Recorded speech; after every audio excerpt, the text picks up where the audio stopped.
ఎన్టీఆర్ జిల్లా తిరువూరులో స్వర్ణాంధ్ర స్వచ్ఛాంధ్ర స్వచ్ఛ తిరువూరు కార్యక్రమంలో ఎమ్మెల్యే కొలికిపూడి శ్రీనివాసరావు పాల్గొన్నారు. అయ్యప్ప గుడి వద్ద మున్సిపల్ కార్మికులతో కలిసి చెత్తను తొలగించి శుభ్రపరిచారు. పరిసరాలను కాపాడుకోవాల్సిన బాధ్యత మనందరిపై ఉంది. ప్లాస్టిక్ రహిత సమాజాన్ని నిర్మించుకుంటేనే భవిష్యత్తు తరాలను కాపాడుకోగలమని ఎమ్మెల్యే కొలికిపూడి సూచించారు. అనంతరం మున్సిపల్ కార్యాలయంలో పర్యావరణంపై చేసిన ప్రతిజ్ఞ కార్యక్రమంలో ఆయన పాల్గొన్నారు. ఈ కార్యక్రమంలో మున్సిపల్ కమిషనర్ లోవరాజు, సచివాలయం సిబ్బంది, పారిశుద్ధ్య కార్మికులు పాల్గొన్నారు.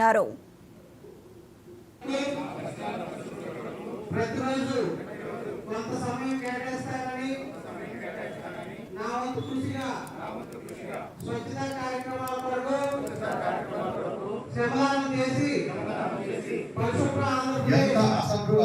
అపరిశుభ్రంగా ఉంటే అన్ని సమస్యలు వస్తాయి.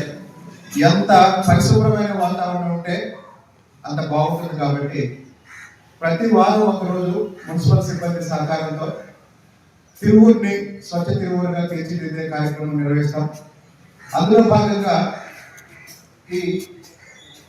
ఈ వేస్ట్ కలెక్షన్ సెంటర్ కూడా ప్రారంభించడం జరిగింది. కొత్త ఇండస్ట్రీస్ తెస్తారో ఏమో, ఈ ఎలక్ట్రానిక్ వేస్ట్ ఇంకా రకరకాల ఉత్పత్తులు చేస్తారేమో, మీరందరూ ఇంటికెళ్ళి గమనించండి. వనరులు సమకూరుస్తారు అనుకున్నాం. చాలా ఇళ్లలో అర్థమవుతుంది, ఆ కుటుంబ సభ్యుల కన్నా ఆ ఇంట్లో ఉన్న ఫోన్ల సంఖ్య ఎక్కువ ఉంటుంది. 3 మనుషులు ఉంటే 3 కన్నా ఎక్కువ ఫోన్లు ఉన్న కుటుంబాలు చాలా ఉన్నాయి. 4-5 మనుషులు ఉంటే ఒక కుటుంబంలో ఒక్కొక్కరికి 2 ఫోన్లు ఉన్న కుటుంబాలు కూడా ఉన్నాయి.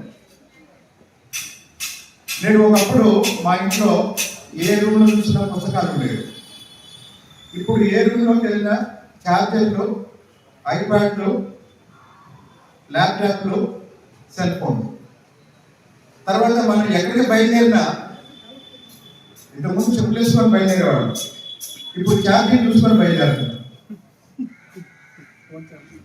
కాబట్టి మనం రోజు చాలా వేస్ట్ మనం క్యారీ చేస్తున్నాం. ఒక ఫోన్ వాడటమే చాలా సమస్యలకి దారితీస్తే చాలా మంది 2 ఫోన్లు, 3 ఫోన్లు, ఫోన్లతో పాటు ఐప్యాడ్లు ఈరోజు అవసరం అవుతుంది.